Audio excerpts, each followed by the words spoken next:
So this question kind of has like a specific question. A lot of times they just say, what's the main idea? This one is telling to us to specifically think about the Turkins. Maybe that still ends up being a main idea, but it's why it's important to read the question before you go to the passage. Just see if there's anything special they're asking for.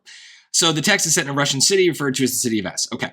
If newcomers to the little provincial city of S complained that life there was monotonous and dull, its inhabitants would ensure that, on the contrary, S was a very amusing place. Indeed, that it had a library and a club, that balls were given there, and finally that very pleasant families lived there with whom one might become acquainted. And they always pointed to the Turkins as the most accomplished and most enlightened family of all. So they're just really good, I guess. So there's my dumb summary connotation. What does the text suggest? They are relative newcomers. I don't think so. Do they talk about time? Like newcomer is a time word. So the newcomers are us, and they're telling the newcomers about the Turkins.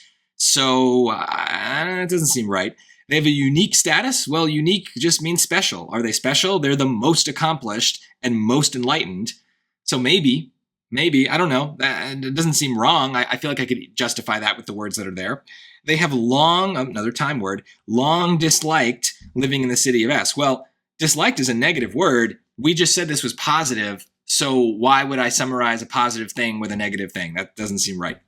D, they are amused by the other residents of the city of S. Well, amused is positive. That's good. But it doesn't talk about the Turkins in relation to other people, right? The Turkins are the most accomplished and most enlightened. It doesn't say what they think about other people. So I don't know what they're amused by. The other residents aren't really talked about with the Turkins. So this just seems wrong. B is much easier to prove. They have a unique status.